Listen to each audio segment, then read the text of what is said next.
साथियों,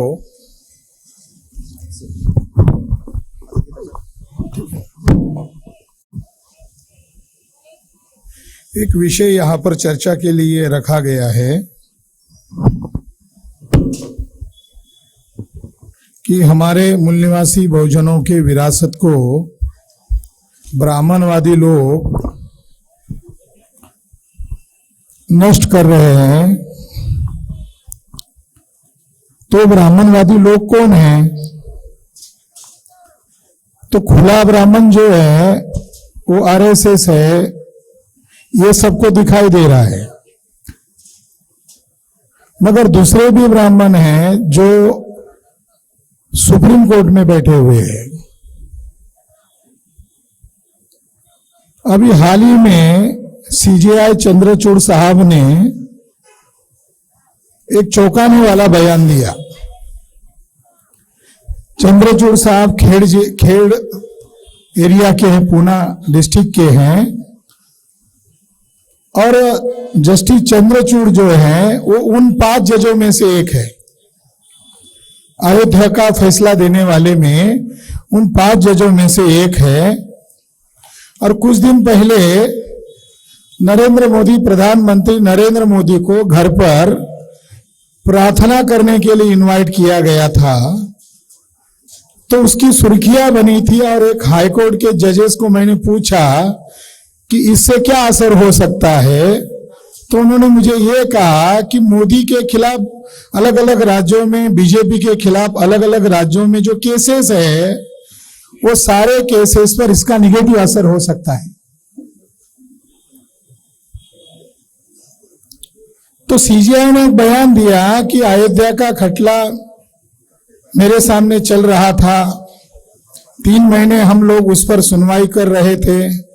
सैकड़ों वर्ष जो इस मामले पर विवाद चल रहा था और वो विवाद कोई हल नहीं कर रहा था, वही मामला हमारे सामने था।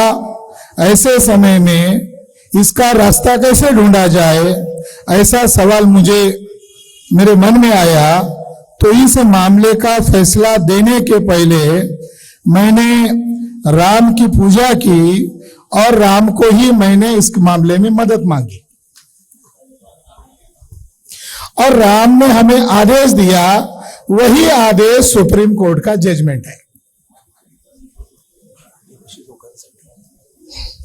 ठीक है, म्हणजे चंद्रचूड महोदय काय म्हणत आहे की आम्ही जो मोठा मामला हल केला तो आम्ही रामालाच विचारला आणि रामाने आम्हाला सल्ला दिला आणि आम्ही तो जजमेंट रूपाने सादर केला। हा एक विषय आहे की भारतातल्या मूळ निवासी लोकांच्या विरासतीला धोका उत्पन्न झालेला आहे। हा एक विषय आहे।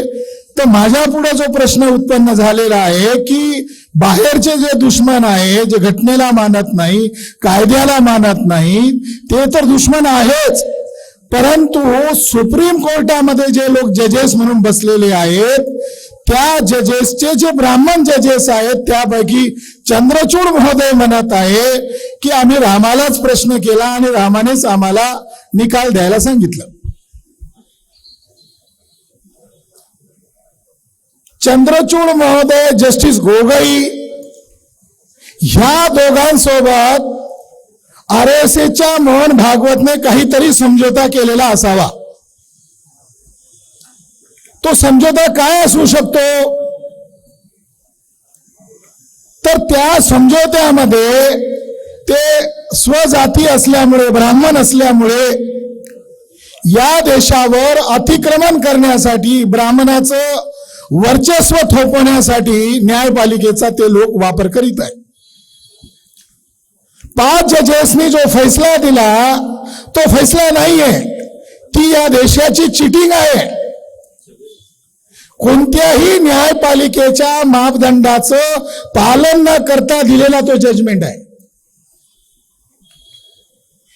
सुप्रीम कोर्टामध्ये तो जवळपास 1250 पेजेसचा जजमेंट आहे आणि शेवटी त्या जजमेंट मध्ये म्हटलेलं आहे की आस्था आणि श्रद्धेच्या आधारावर आम्ही हा फैसला देत आहोत की राम त्या ठिकाणी जन्मला.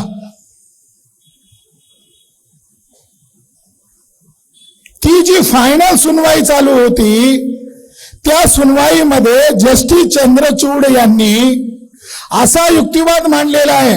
आम्हाला मोठं आश्चर्य वाटत आहे की ते 5 जजेस जणू काही वकील बनून बोलत होते. त्यांचे जे आर्ग्युमेंट झालेले आहेत विरोधी पक्षांचे सुद्धा, मुस्लिम पक्षकाराचे सुद्धा, तर त्या जजमेंटचे रेकॉर्ड्स मिनिट टू मिनिट्स उपलब्ध आहे आणि ते आता पब्लिक डोमेन मध्ये आहे.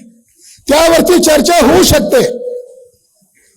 चंद्रचूड यांनी किंवा जस्टिस गोगोई यांनी जे भलं मोठं जजमेंट दिलेलं आहे त्यामध्ये 400 पानं राम हा त्या जमिनीचा मालक कसा असू शकतो यावरती युक्तिवाद केलेला आहे. म्हणजे त्या जमिनीचा मालक हा रामच आहे. आणि आरएसएसचे लोक बाहेर येऊन बोलत होते की केस आरएसएसचे लोक लढत नसून खुद्द रामच ती केस लढत आहे आणि आम्ही केवळ कागदपत्र रामाला पुरवत आहोत. रामच कोर्टामध्ये आर्ग्युमेंट करीत आहे. चंद्रचूडच्या बयानमध्ये एक स्टेटमेंट असा आलेला आहे, कारण आता त्यांनी असा मुद्दा घेतलेला आहे, मुसलमानांचं किती नुकसान झालं हा मुसलमान लोकांनी विचार करण्याचा प्रश्न आहे, त्यांच्या मौलानांनी किंवा त्यांच्या नेत्यांनी. परंतु सर्वात जास्त नुकसान आमचं झालेलं आहे, आमच्या बहुजन लोकांचं झालेलं आहे. एक दिवसाच्या चर्चेमध्ये जस्टिस चंद्रचूड असे म्हणाले की हा मामला आस्थेचा आहे. आणि तो आस्थेचा का आहे? कारण जो मुस्लिम पक्षकार होता, वकील होता, त्याने असा युक्तिवाद मांडला की या ठिकाणी कस काय जन्मला राम? एवढी मोठी अयोध्या आहे, कुठंतरी जन्मला असेल, इथंच कसा जन्मला? याचे कोणते रेकॉर्ड तुमच्याकडे आहे? तर चंद्रचूड असे म्हणाले, चंद्रचूड हुशार आहेत, हुशार ब्राह्मण आहेत, त्यांनी कोर्टामध्ये असा शब्द प्रयोग केला की वैदिकांची अशी परंपरा आहे. म्हणजे एक चांगली गोष्ट झाली. ऑन रेकॉर्ड मध्ये चंद्रचूड यांनी हिंदूंची अशी परंपरा आहे असा शब्दप्रयोग केला नाही. त्यांनी शब्दप्रयोग असा केला, वैदिकांची अशी परंपरा आहे की ते सूर्याची पूजा करतात, ते नदीची पूजा करतात, ते वृक्षांची पूजा करतात. यामुळे आम्ही ह्या परिसराला आणि पर्टिक्युलर ह्या परिसराला बर्थ प्लेस म्हणू शकतो. जस्टिस चंद्रचूड हे भारतीय न्यायपालिकेतल्या एका सर्वोच्च पदावर बसलेले आहेत. त्यांनी वैदिक या शब्दाचा प्रयोग केलेला आहे. वैदिकांची परंपरा ट्री वर्शिप नाहीये, सन वर्शिप नाहीये, रिव्हर वर्शिप नाहीये. वैदिकांची परंपरा यज्ञामध्ये गायी कापून कशा खाल्ल्या पाहिजे आणि त्याचं गोमांस कसं ब्राह्मणांना वितरित केलं पाहिजे आणि सोबत कशी सुरा पिली पाहिजे, ही वैदिकांची परंपरा आहे. ट्री वर्शिप किंवा वृक्ष पूजा, नदी पूजा, सूर्य पूजा, स्नेक पूजा म्हणजे नाग पूजा या मूलनिवासी लोकांची परंपरा आहे, ही वैदिकांची परंपरा नाहीये. ही सीजीआय एका मोठ्या पदावर बसलेल्या जजेसला आम्हाला सांगावं लागत आहे की तुमचा इतिहास कच्चा आहे, तुम्ही खोटे बोलत आहात. आणि तुम्ही जो जजमेंट दिलेला आहे हा जजमेंट कशाच्या आधारावर दिलेला आहे? ब्लॅकमेलिंगच्या आधारावर दिलेला आहे. जस्टिस चंद्रचूड यांचं सुद्धा काहीतरी गोड बंगाल आहे, ज्याच्यामुळे ते आता आपल्या गावी जाऊन असं बोलत आहेत. पुढे जाऊन असं सुद्धा बोलले की मी जो सरन्यायाधीश झालो ते फलाना देवामुळे झालेलो आहे. अशा व्यक्तीला सीजीआय म्हणायचं तरी कसं? किती मोठा भयंकर अपमान एका सीजीआय व्यक्तीने केलेला आहे. बांधवांनो, जस्टिस गोगोईला एका महिलेच्या द्वारे ब्लॅकमेल केलं आणि त्याच्याद्वारे जस्टिस गोगोईला RSAच्या भागवतला जो फैसला पाहिजे तसा फैसला दिला आणि त्याच्या बदल्यात गोगोई यांना राज्यसभेचं सीट भेटलं. व्यवहारता काय, वास्तविकता काय? 92 ला बाबरी मस्जिद पाडली, 92 ला एक ऍक्ट बनवला, वर्शिपिंग ऍक्ट 1992. देशाच्या सर्वोच्च संस्थेने लोकसभेमध्ये तो पास झाला. मुसलमानामध्ये जो भयंकर असंतोष होता त्याला रोखणं गरजेचं होतं, म्हणून त्या ऍक्ट मध्ये असं सुद्धा तरतूद करण्यात आली की ती मॉस्क्यू पाडला गेला असल्यामुळे त्याची कायदेशीर चौकशी होईल, म्हणजे त्याच्यावर केवळ खटला चालेल. आणि आज घडीला जेही वेगवेगळ्या धर्माचे जे काही प्राचीन स्थळ आहेत आणि जे कोणाच्याही ताब्यात असेल त्याला जैसे थ मानले जाईल आणि त्यावर कुठलाही विवाद उभा केला जाणार नाही, कोर्टात तर केला जाणारच नाही. आज काय चालू आहे? तो ऍक्ट लागू आहे.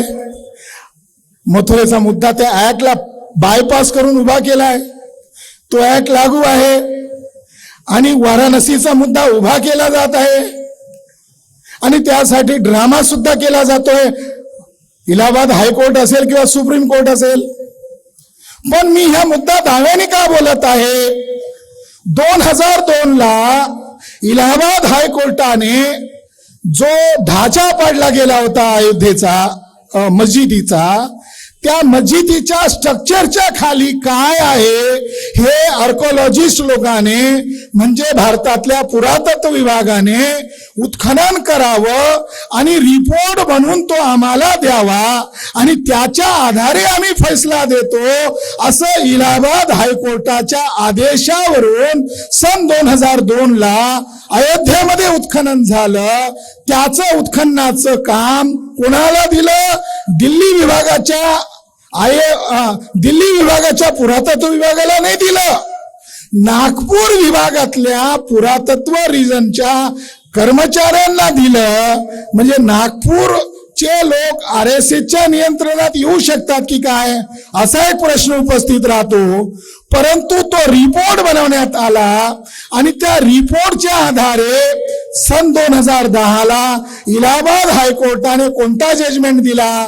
आस्था आणि श्रद्धेच्या आधारावर जजमेंट दिला. 2019 ला justice Gogoi, justice Bobde, justice Chandrachud यांनी दुसरा फैसला दिला. त्यांनी कशाच्या आधारावर फैसला दिला? त्यांनी त्या ASI ने उत्खनन केलेल्या रिपोर्टच्या आधारावर फैसला दिला नाही, त्यांनी देखील श्रद्धा आणि आस्थेच्या बुनियादवर फैसला दिला. मग ASI सारखी एक सर्वोच्च संस्था आहे ज्याच्यामध्ये बाप दाखव नाही तर श्राद्ध कर सायंटिफिक मेथडच्या आधारे उत्खनन केलं गेलं होतं आणि तो रिपोर्ट 2010च्या नंतर सुद्धा पब्लिक डोमेन मध्ये आणलेला नाहीये. 2010 ला सुद्धा 10च्या जजमेंट नंतर सुद्धा 2 खंडाचा जो जाडजूड रिपोर्ट आहे तो सार्वजनिक केलेला नाहीये आणि 2019च्या जजमेंट नंतर सुद्धा तो रिपोर्ट सार्वजनिक केलेला नाहीये. जस्टिस चंद्रचूड हे व्यक्ती खोटारडे आहे हे मी दाव्याने का म्हणू शकतो? कारण तो रिपोर्ट मी वाचलेला आहे. त्या रिपोर्ट मध्ये ही गोष्ट सप्रमाणित सिद्ध झालेली आहे. त्या रिपोर्ट मध्ये त्या विवादित ढाच्याच्या खाली मंदिराचे अवशेष सापडलेले नाहीयेत. त्यामध्ये त्या रिपोर्ट मध्ये कुठंच म्हणलेले नाहीये की हे मंदिराची जागा आहे, या ठिकाणी बर्थ प्लेस आहे, बल्कि त्या रिपोर्ट मध्ये गोलाकार संरचना म्हणून जो फोटोग्राफ दाखवलेला आहे, जे मॉन्युमेंट्स त्या ठिकाणी सापडलेले आहे त्यामध्ये उलट असं म्हणलेलं आहे हे बुद्धिस्ट स्तूपाचे मॉन्युमेंट्स आहेत, हे स्तूप संरचनेचे आहेत. आणि कुमार देवी गढवाल नावाची जी राणी होती तिने 11व्या शतकामध्ये त्याला रिकन्स्ट्रक्ट केलेलं आहे. त्या रिपोर्ट मध्ये 4 स्तर सापडले. पहिला स्तर मौर्य काळातला सापडला, म्हणजे जी विभाजित जागा आहे त्याच्या बॉटम मध्ये मौर्य काळाचे शिलालेख सापडले, तुटलेले हत्ती प्रतीक सापडला, त्रिरत्न हजारोच्या संख्येने सापडले, धम्मचक्र सापडला, गुप्त काळातल्या शेकडो मूर्त्या तुटलेल्या सापडल्या आणि गहनवाल डायनेस्टीने कुमारदेवीने बनवलेली संरचना सापडली. तो रिपोर्ट भागवतच्या विरोधात आहे, तो रिपोर्ट ब्राह्मणाच्या विरोधात आहे, तरी सुद्धा जजेसला ब्लॅकमेल करून वापरलं जात आहे. ती साकेत आहे. विवाद 2 एकर एरियाचा होता. जजमेंट 2 एकरचा द्यायला पाहिजे होता. आता योगी आदित्यनाथने 109 एकर जागा ही राम मंदिर ट्रस्टला दिलेली आहे. आणि त्या संपूर्ण परिसरामध्ये जिथं मंदिर स्ट्रक्चर चालू आहे, आजही काम चालू आहे, त्या ठिकाणी अशोक राजाने बनवलेले 4 मोठे स्तूप आहेत. आणि एका स्तूपामध्ये आजही भगवान बुद्धाच्या शरीराचे शरीरावशेष आहे. आणि त्यावरती एक आतंकवादी ब्राह्मण, मोहन भागवत नावाचा आतंकवादी ब्राह्मण त्यावरती कब्जा करीत आहे. ही गोष्ट खूप लाजिरवाणी आहे लोकशाही देशासाठी, की जजेसला ब्लॅकमेल करून वापर करणे. न्यायपालिका ही भ्रष्ट झालेली आहे. आणि ती भ्रष्ट का झालेली आहे? कारण त्यावर 3.5% जातीच्या ब्राह्मणाचं 100% नियंत्रण झालेलं आहे. 2006 मुंबई हायकोर्टाने जजमेंट दिला. मासाहेब जिजाऊ यांच्या चारित्र्यावर शिंतोडे नवे जागतिक लेवलवर मासाहेब जिजाऊंचं चरित्रानंद करण्यात आलं. मुंबई हायकोर्टाच्या जजेसने मासाहेब जिजाऊ यांचं ज्या जेम्स लेननी आणि भांडारकर संस्थेनी आणि विशेषतः RSSचा प्रचारक असलेल्या बाब्या पुरंदरेने जे चरित्र हनन केलं, त्या पुस्तकावरची बंदी मुंबई हायकोर्टाने उठवली. 2009ला सुप्रीम कोर्टातनं उठवली. आणि सुप्रीम कोर्टामध्ये बसलेल्या जजेसने असे ताशेरे दिलेले आहेत जजमेंट मध्ये की जेम्स लेनच्या पुस्तकातून कोणतीही बदनामी झालेली नाहीये. उलट ऐतिहासिक दृष्ट्या हे पुस्तक महत्वाचं आहे. त्या जजेसला जजेस म्हणावं की आणखी काही म्हणावं, त्या पुस्तकामध्ये लिहिलेलं आहे की महाराष्ट्रामध्ये जोक केला जातो. काय जोक केला जातो? 93 पेजवर लिहिलेलं आहे. महाराष्ट्रामध्ये जोक केला जातो की जिजाऊचा जो सुपुत्र आहे शिवाजी, त्याचा खरा बाप शहाजी भोसले नसून दादोजी कोंडदेव नावाचा ब्राह्मण हा शिवाजीचा खरा बाप आहे, असं महाराष्ट्रात जोक केला जातो. मुंबई हायकोर्टाने कसा जजमेंट दिला? सुप्रीम कोर्टाने कसा जजमेंट दिला? त्या पुस्तकामध्ये पेज नंबर 99 आणि 100 वर असं लिहिलेलं आहे की शिवाजी जे काही शूरवीर कार्य केला ते काही स्वराज्यासाठी केला नसून, कारण हा ठाणे जिल्हा आहे, या ठाणे जिल्ह्यामध्ये बोलणं गरजेचं आहे. कारण ठाणे जिल्ह्यातल्या आमच्या आगरी मराठा लोकांना असं वाटतं आम्ही शिवाजी महाराजाचे वारस आहोत. हो, तुम्ही वारसच आहात, परंतु थोडे झोपलेले आहात. थोडं शहाणं होणं गरजेचं आहे, थोडं जागृत होणं गरजेचं आहे. त्या पुस्तकात लिहिलं शिवाजी जे काही शौर्य करत होता ते स्वराज्यासाठी करत नव्हता, ते कशासाठी करत होता? तो शहाजी नावाच्या व्यक्तीने जिजाबाई जी त्यांची पत्नी होती तिला टाकून दिलं होतं, तिला सोडून दिलं होतं. आणि त्यामुळे दुखावलेली एक स्त्री आणि दुखावलेला त्याचा मुलगा शिवाजी याने आपल्या पित्याला, आपल्या आईला टाकून दिलेला आहे, सोडून दिलेला आहे. याच्या बदल्याच्या भावनेतून लढाया लढल्या आणि ते पाहून जिजाबाई खुश झाल्या. किती मोठा अपमान आहे शहाजीराजांचा. पुढे तो महाशय म्हणतो, जेम्स लेन उर्फ बाब्या पुरंदरे, तो असं म्हणतो की जिजाबाई ही उच्च कुळातली होती, जाधव घराण्यातली होती, क्षत्रिय कुळातली होती. आणि तिचा जो पती आहे शहाजी हा भोसले घराण्यातला होता, खालच्या कुळाचा होता. भयंकर बदनामी. पुढे जाऊन तो असा लिहितो की शिवाजीच्या जीवनामध्ये काही रस नाहीये, काही प्रेरणा घेण्यासारखं नाहीये. पण एक रोमॅन्टिक गोष्ट आहे. ती रोमॅन्टिक गोष्ट काय आहे की शिवाजीकडे सुद्धा जनानखाना होता. ह्या पुस्तकाला सुप्रीम कोर्टाने बंदी उठवणे हा किती मोठा घटनाद्रोह आहे. त्याच्यामध्ये लिहिलंय की शिवाजीकडे जनानखाना होता, त्याच्याकडे असंख्य स्त्रिया होत्या, त्याच्याकडे असंख्य उपस्त्रिया होत्या. आणि जेबोनिस्सा नावाची औरंगजेबाची एक मुलगी जी होती ती यामुळे अविवाहित राहिली, कारण तिचं शिवाजीवर प्रेम होतं म्हणून ती मुलगी अविवाहित राहिली. इथपर्यंत पटवर्धन नावाच्या भांडारकर इतिहास संशोधन भारत इतिहास संशोधन मंडळाचा एक पटवर्धन नावाचा ब्राह्मण होता. त्याने एक लेख लिहिला 1932 साली, जेबोनिस्सा आणि शिवाजी असा लेख लिहिला, 2 पानाचाच आहे. आणि त्याने त्याचं संशोधन लेखात असं म्हटलंय, औरंगजेबाच्या दोन्ही मुली ज्या अविवाहित राहिलेल्या आहेत त्या दोन्ही मुली तहहयात आयुष्यभर महाराष्ट्रात कधी पायच ठेवला नाही. मग ज्यांनी पायच ठेवला नाही त्या 2 मुलीपैकी एका मुलीचं शिवाजीवर कसं प्रेम जडलं आणि दुसऱ्या मुलीचं संभाजी राजावर कसं प्रेम जडलं. तर मला हा संदर्भात सांगावंसं वाटत आहे की महाराष्ट्रामध्ये जर छत्रपती शिवाजी महाराजांची बदनामी करणाऱ्या पुस्तकावर ऑल इंडियामध्ये बंदी असायला पाहिजे होती, पण ती बंदी उठवण्यात आलेली आहे. याच्यापेक्षा वाईट काय बोलावं की न्यायपालिका काय करत आहे.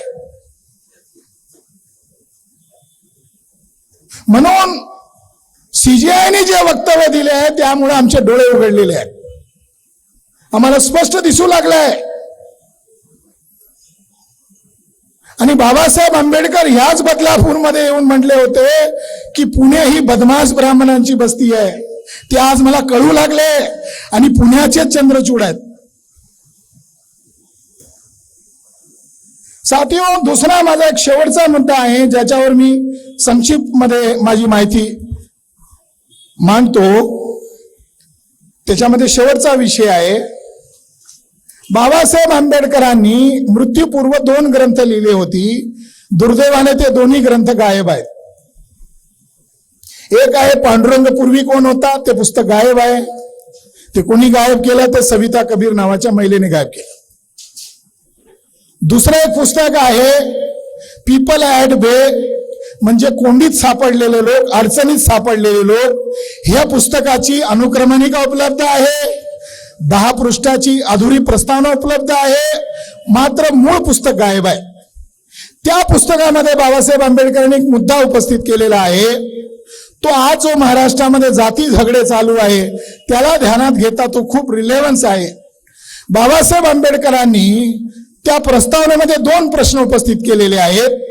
एक प्रश्न असा उपस्थित केलेला आहे की महाराष्ट्रातली खेड्यांचा जर अभ्यास केला, गाव खेड्यांचा जर अभ्यास केला तर महाराष्ट्रामध्ये असं एकही गावखेड सापडत नाही जिथं मराठा आहे आणि महार लोक नाहीत.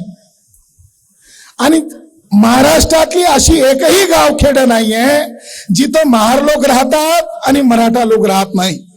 बाबासाहेब आंबेडकर म्हणतात हे दोन्ही कम्युनिटी महाराष्ट्रातल्या प्रत्येक गावखेड्यामध्ये वास्तव्य करतात, एकत्रित राहतात. हा काही योगायोग नाही. दुसरा त्यांनी निकष उपस्थित केलेला आहे की मराठ्यांची जी आडनावं आहेत तीच आडनावं महारांची आहे. अशी काय आहेत? तर बाबासाहेबांनी त्याचं उत्तर दिलं आहे की मराठ्यांची जी आडनावं आहेत तीच महारांची काय आहेत, कारण यांची कुळं एकसारखी आहे. यांची कुळं एकसारखी आहे, यांचं टोटेम म्हणजे कुलचिन्ह एकसारखं आहे. आणि बाबासाहेब आंबेडकरांनी त्यावेळेची जी विज्ञान शाखा आहे अँथ्रोपॉलॉजी, त्याचा आधार घेत म्हटले की अँथ्रोपॉलॉजिस्ट लोकांनी ह्या गोष्टीकडे हेतुपूर्वक दुर्लक्ष केलेलं आहे की एवढी मापदंड जर सारखी मिळत असतील तर याचा निष्कर्ष हा होतो की मराठा आणि महार लोक हे सख्खे भावंड आहेत, एकाच कुळातले आहेत. हे पुस्तक writing and speeches volume number 18 भाग नंबर 2 मध्ये वसंत मोहन साहेबांनी जोडलंय, पण ते अधुरं आहे. त्या पुस्तकामध्ये बाबासाहेबांनी काही मूलभूत मुद्दे उपस्थित केले. त्यातला पहिला मुद्दा उपस्थित केला की पेशवा बाजीरावाचं राज्य येईपर्यंत महाराष्ट्रातले मराठा लोक आणि महार लोक हे अभिवादनामध्ये जोहार असं म्हणत असत.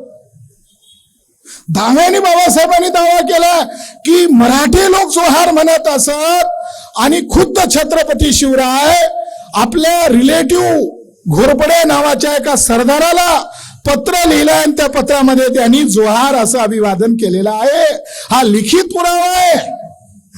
केवळ त्यांनीच नाही केला तर त्यांचा जो दुसरा सुपुत्र होता छत्रपती राजाराम यांनी 1690 ला जे पत्र व्यवहार केलेले आहेत त्या पत्र व्यवहारामध्ये छत्रपती राजारामांनी सुद्धा जोहार शब्दाचा वापर केलेला आहे.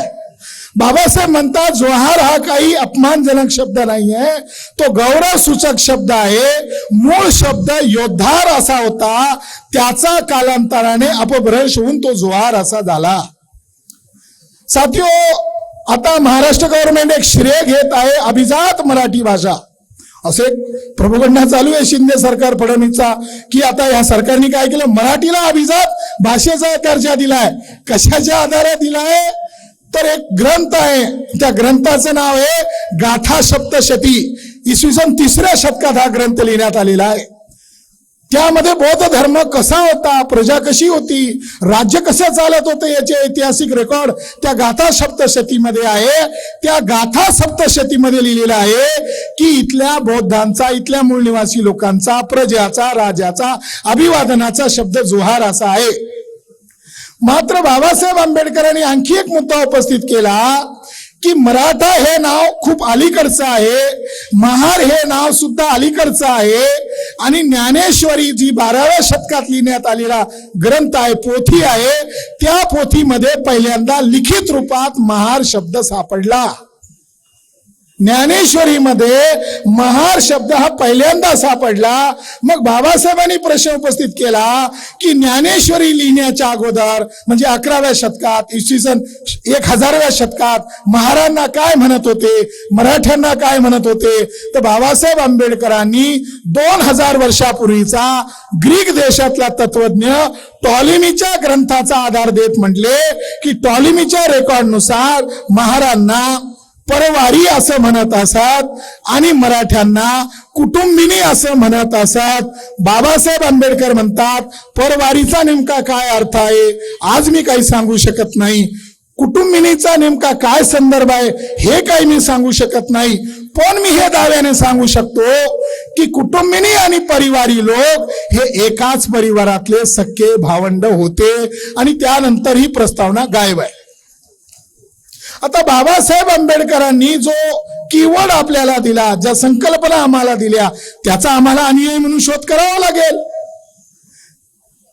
साथियो, जरांगे पाटील म्हणतात निजाम रेकॉर्ड नुसार आम्ही मराठवाड्यातले मराठे कुणबी आहोत, आम्हाला द्या रिझर्वेशन. हा काय निजामांचा शब्द नाही आहे कुणबी. कुटुंबिनी जो शब्द आहे हा मूळ भारतीय भाषेतला शब्द आहे आणि इसवी सन 1ल्या शतकातला जो सम्राट, भारताचा सम्राट होता, त्याचं नाव आहे सम्राट कनिष्क. याच्या शिलालेखामध्ये हे दोन्ही शब्द सापडतात, परिवारी आणि कुटुंबिनी.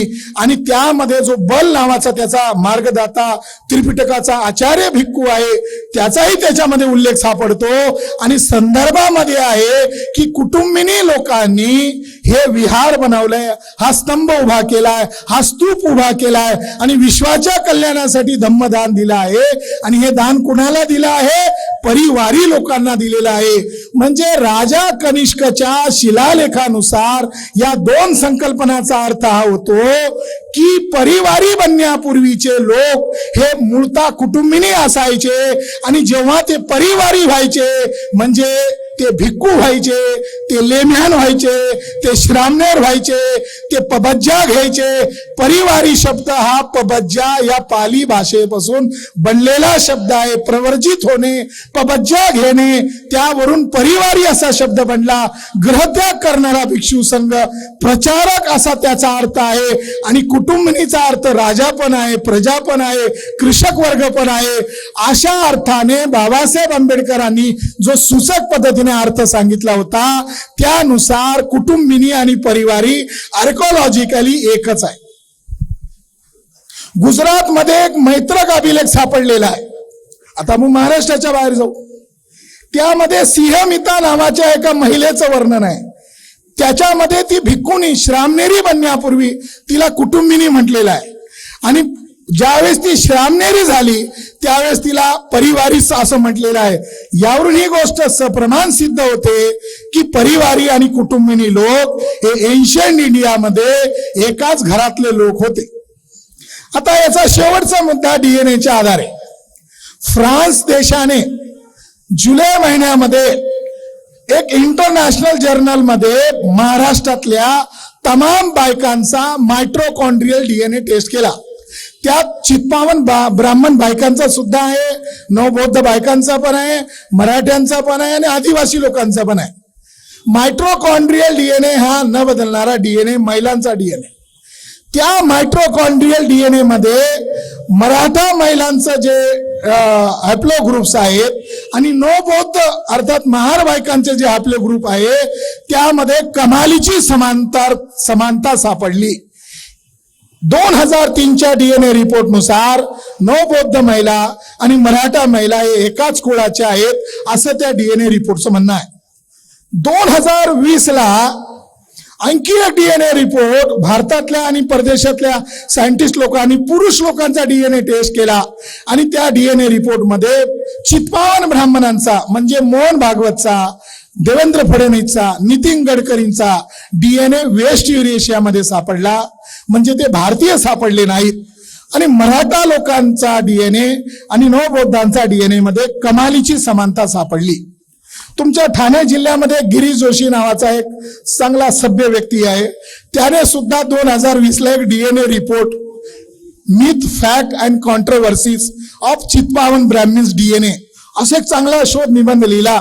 आणि त्या ठाणे जिल्ह्यातल्या या वैज्ञानिक माणसाने मान्य केलं की आम्ही चित्पावन ब्राह्मण लोक परदेशी आहोत आणि इथले मराठा आणि इथल्या सर्व तमाम जातीचे लोक हे मूळ निवासी आहेत. यामध्ये आदिवासी लोक बसलेले आहेत. हे डीएनए तुम्हाला समजून का घेतलं पाहिजे.